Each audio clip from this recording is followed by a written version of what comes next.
sinasabi ni Sal Panelo, ayan, sabi niya, national budget, dapat i-veto mo. Yan din ang sinasabi ng mga military. Bongbong, makinig ka naman. Tangina yung mata mo, hindi mo na maidilat sa kakatulog mo. Dapat talaga i-veto yun. Tanggalin nila yung AKAP. AKAP, ayuda. Yung mga ginagawang nagagamitin lang sana.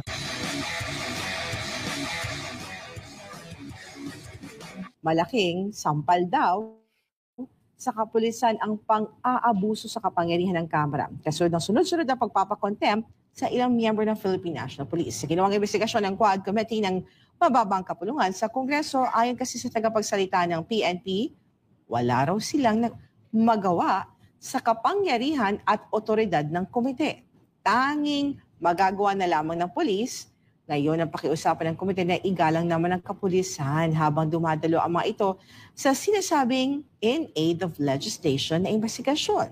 Pero attorney, wala ba talagang magagawa kahit yung pamunuan ng PNP sa pagpapakontempt ng Quadcom sa ilan sa mga tauhan ito gaya na lang ni Police Colonel Hector Grajaldo at nakita mo yung mga former PNP officials and even AFP, yung mga graduates sa PMA, Attorney Sal, galit na galit dun sa kinasadlakan, di ba, ni General Wilkins. Tira natin to. Dito tayo sa may dulo. Siguro, kasi meron din sila mga regulasyon na bawal yung ganito. Halimbawa, makita nila merong alak sa likod mo, bawal yon. Bata, bawal yon. Yan okay lang yun dahil para sa kanila, it affects yung mga viewers. Pero kung yung ipinapakita, naglilinis ng environment, nagtatanim, paano? Kahit anong tingnan mong angulo, walang irregular, walang illegal. Number 20, ayon sa Malacanang, may mga i-veto ang Pangulo sa naturang panukalang budget. Hindi naman inanunsyo ng palasyo kung kailan ang magiging paglalagda para maging ganap na batas. Ano kaya ang mga plano ni BBM Attorney Sal na dapat niya i-veto? Kasi sinabi nga niya, di ba? Hindi daw siya pabor dun sa pagkakaltas dun sa sa budget ng education sector. Hindi ko lang alam kung ano pa yung i-veto niya. Attorney Sal, what do you think? Tama yun. Alam mo, natatanda mo the other day, pinitik natin yung aking fraternity Brad na Secretary of Education. Sabi ka pumayag. Number one, dati kang senador, dapat kakampi mo yung mga senador mo at yung mga dahil miyembro ka ng Kongreso. Pangalawa, diba, hindi ka pinagtatanggol ng principal mo na nag-appoint sa'yo. Kaya mabuti naman, at siya na mismo, sinabihan yata siya na re-remedyoan na natin. So, ang magagawa talaga dyan, imbito. Hindi lang yung sa ginawa nila sa PhilHealth. Yung ginawa nila sa iba pang ayos. So tayo, hindi niya ibibito yan. Hindi niya ibibito yan. Putangin na, dito mo malalaman talaga si Bongbong Marcos walang backbone. It's easy to tell itong Congress na, bawasan nyo to, bawasan nyo yan. This is not good. Ayusin nyo yan. Wala akong nakikita na, wala akong nakikitang infra dito sa natin. Tinaasan niyo yung DPWH pero wala naman ako nakikitang mga projects ng DPWH na significant dito sa ating 2025 na budget. Wala naman mga tulay na gagawin, wala naman mga expressways na panibagong bubuksan, i-construct, wala naman tayong mga super diyan, mga infrastructures na nakalinya diyan. Bakit dinagdagan natin yung budget nila? Mukhang yan. Ayoko niyan. Gusto ko ibalik natin yung budget sa Mindanao, nung railway doon, yung ganyan, yung subway, pabilisin na. Dapat ganun. Kasi nung si PRRD ang presidente, mga bossing, maraming pagkakataon na ibinabalik ni PRRD yung sa kanila, yung libro sa kanila.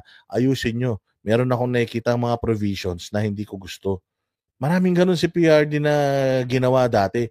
Kaya nga nung panahon daw ni PRD, mas mahirap magpasa ng budget kasi nga ini-scrutinize ni PRD yung corruption. Sabi nga ni Senator Bongo, problema mo kay PRD when you give him ganito kakapal na papel, don't expect na pipirmahan niya yun kagad. Kasi daw, parang sa panahon ngayon, sa panahon ng mga tamad, Pag ganun nakakapal, putya, tatama rin na sila magbasa. Pirma na lang natin yan para walang problema. Time consuming magbasa. Sasakit utak natin yan. Wala na nga tayo utak eh. Si PRD, page per page, word per word, may hawak daw yan na marker. Minamark daw niya yung mga hindi niya gusto. Kasi ibinabalik niya. Ganun daw si PRRD. Kaya nga sabi ni Bongo, pag nagpapapirma ako sa kanya, nangangawit ako eh. Bakit? Hindi niya pinipirmahan yung urgent na kagad. Binapasa niya talaga isa-isa. Tinitingnan niya talaga. Ini-scrutinize niya. Ganun si PRRD. Kaya nga yung sinasabi nito ni Kaya nga yung sinasabi nito ni Bongbong Marcos eh.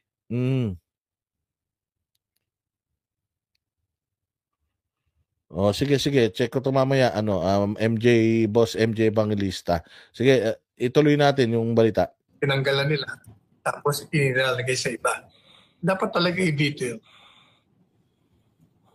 Kung ikaw ang tatanungin, Attorney Sal, anong gusto mong maalis doon sa national budget at ang dapat nabigyang prioridad kung i-veto man ni PBBM? Tanggalin nila yung AKAP. AKAP, ayuda. Yung mga ginagawang nagagamitin lang sana. Samantala, Attorney Sal, So sana tanggalin yung AKAP, tanggalin talaga yung ayuda kasi vote buying yan. Kahit ano pang sabihin ng DSWD, kahit ang sabihin pa ng COMELEC is hindi bawal gumamit ng bawal magbigay ng ayuda during campaign period. Dapat talaga natin yan. Ibito na natin yan. Kasi since bawal na magbigay ng ayuda ng campaign period, di dapat tanggalin na natin yan sa budget ng 2025, di ba? Kasi ganito yan, remember noong panahon ni Hani Lacuna nung tumatakbo siya sa Maynila. Meron kasing ayuda para sa mga senior citizen na inirelease si Hani Lacuna na matagal naman nang approve. Inirelease ni Hani Lacuna, kaya lang inirelease niya during campaign period. Dinimanda siya doon nung kanyang kalaban na si Lopez. Dinimanda si Hani Lacuna ni Lopez noon. Pinapa-disqualify si Lacuna ni Lopez kasi nga nagbigay ka ng ayuda ng campaign period, vote buying yan. Vote buying yan, legalized vote buying yan. Tapos ngayon sinusuportahan nyo yung AIX, sinusuportahan nyo yung AKAP, mag-i-election. Okay lang sa akin, sa 2026 na yan. 2027. Pagdating ng 2028, election proper, election time, walang ayuda. Dapat ganun. Oo, di ba? Ganun dapat ang gawin natin para tayo na talagang hindi magamit itong mga ayuda na ito sa mga kahayupan, kalokohan. Di ba, mga bossing?